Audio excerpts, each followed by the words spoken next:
Try this again. Hey, what's up, everybody? Just want to do a quick results and reaction to TNA Bound for Glory. It just ended on my end. So anyways, there's, like I was saying, like there were some matches that were like good, some that were okay, and just the quality of stuff. But let's just get on to it. With the X Division Championship match, Trevor Lee versus DJZ. Apparently, I didn't know this day. I guess he had the title for like a month now, since Bobby Lashley had to relinquish the title. So, ooh, sorry, just itching on my ankles. But anyways, back and forth match, pretty good like offensive moves by DJZ, which they were saying he was doing some training in Chicago for trying to get to like the lucha style, and from what it seems like, it really did pay off for him. So that was pretty cool. Like I said, it was an excellent match, so it's pretty good.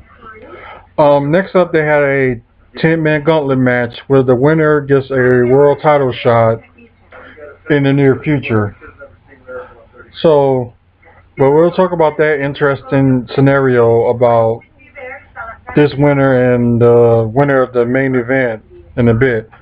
But you had Tyrus, you had Rockstar Spud, both of the Broadmans, Robbie E and Jesse Goddard. Two of Al Snow's protege, I never got their things right. Let's see, Eli Drake. It probably was a few more people too that I can't even remember. So it ended up coming down to Eli Drake, Jesse Goddard, and Tyrus. So I was thinking like Tyrus was going to win for a second time from what it looks like. So if he would have won it like the second time in a row, I wouldn't have been upset. But out of nowhere, Eli Drake ended up throwing Jesse Goddard and Tyrus out of the ring and ended up winning the match. So Eli Drake has a future world title shot in the near future. So like I said, we're going to talk about the scenario, Eli Drake and the winner of the world title match in a bit. Mike Bennett versus Moose, it was like interesting, like Moose with the offense with a big guy, and his entrance was a whole bunch of football players just waiting by the entrance ring. He coming out in football pads, or well, shoulder pads, which was pretty cool.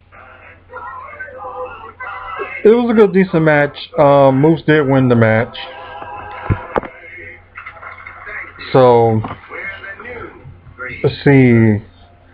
Impact Grand Championship match. The very first champion will be crowned. If y'all didn't know about this past on Friday, because it's supposed to be in Drew Galloway, but I think it was on in the Independence. He was wrestling on the show on Friday, I believe it was.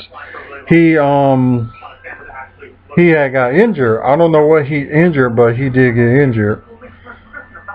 So Eddie Edwards ended up taking his place and ended up going against Aaron Rex. So you got to see like the quality of wrestling in this match. You know, like high flying, like grapple, kind of like keeping wrestling to the ground. You know, like how the guys that, you know, the mat type guys that like to keep like people in the ground and do like submission and stuff like that. So you get to see a lot of stuff in this match. Also, the lights did went out during that match for like about, I think it was like about a few minutes, and the fans was just so funny. They were saying, "Pay your light bill, pay your light bill." They did cheer as soon as the power did came back on. It was like during the end of the round 2 of the match. Um, so before I announce the winner, let me explain how this Impact Grand Championship match works. They had 3 judges, and it has 3 rounds. So, like, they tally up points for the winner of round 1, tally up points for the winner of round 2, then tally up points for the winner of round 3. So they're gonna go by that scenario unless somebody, get pinned or submitted between the two. So if you get pinned or submitted, it won't make a difference. You won that match, regardless of what the judges' counts are. So like I said, you get to see a lot of wrestling in this match. Like high flying, high risk, and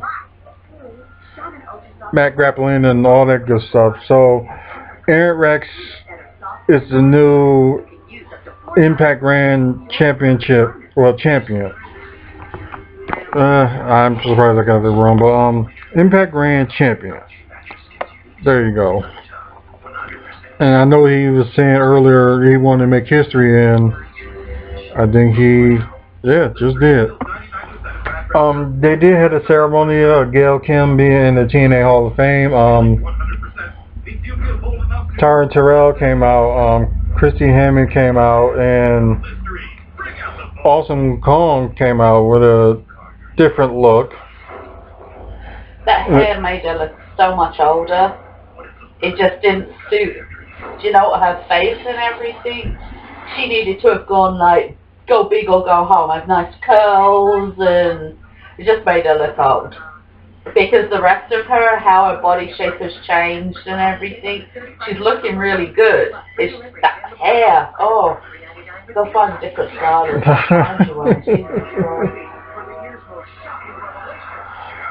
So you think it normally that they would get like a ring or something like that, but they get watches for their Hall of Fame thing. I guess that's something different, but anyways, in my opinion, this match was the match of the night. It was just a lot of stuff that were going on. You have Jeff Hardy being broken, Brother Nero, up to Willow, up to some, I don't know, it was like kind of like a comic version of himself. And then you had like Matt Hardy, just him and Biz going back and forth. He's shooting fireballs. It was just like kind of just off the wall stuff. It was the Broken Hardy versus the DK for the World Tag Team Championship, which this match, in my opinion, will be match of the night, without no question.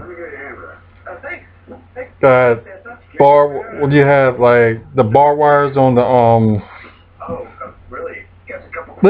what do they call it? The barbed wires was like on the board. Then Matt Hardy poured, I think it was thumbtacks. I think it was Abyss or Matt Hardy. One of them put the thumbtacks on the board with it was Matt Hardy with the barbed wire. He ended up putting Abyss on there, and oh my God, that's like double the pain right there. And put another barbed wire board on him. Did like an elbow drop on the board. Ooh. And they set up the tables and got like a long ladder, and Brother Nero got off the ladder and hit the Swanton bomb off the ladder onto Crazy Steve on the tables and pinned him 1, 2, 3. And the Hardys are now the new tag champs. I'm sorry, but yeah, that match had to be match of the night. Okay, this next match was pretty decent too. The Knockout Championship match. Although it didn't last very long, but it was good for what it was. You have Gail Kim going against Maria.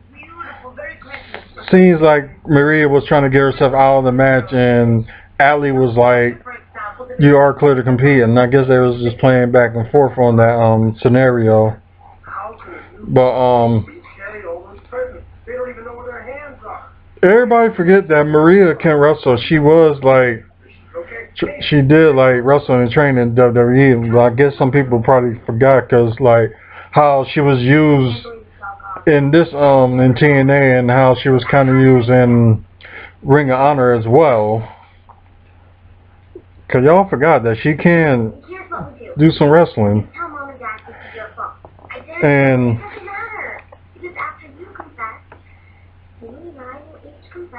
God, it's just like interference after another. You had Mike Bennett trying to interfere.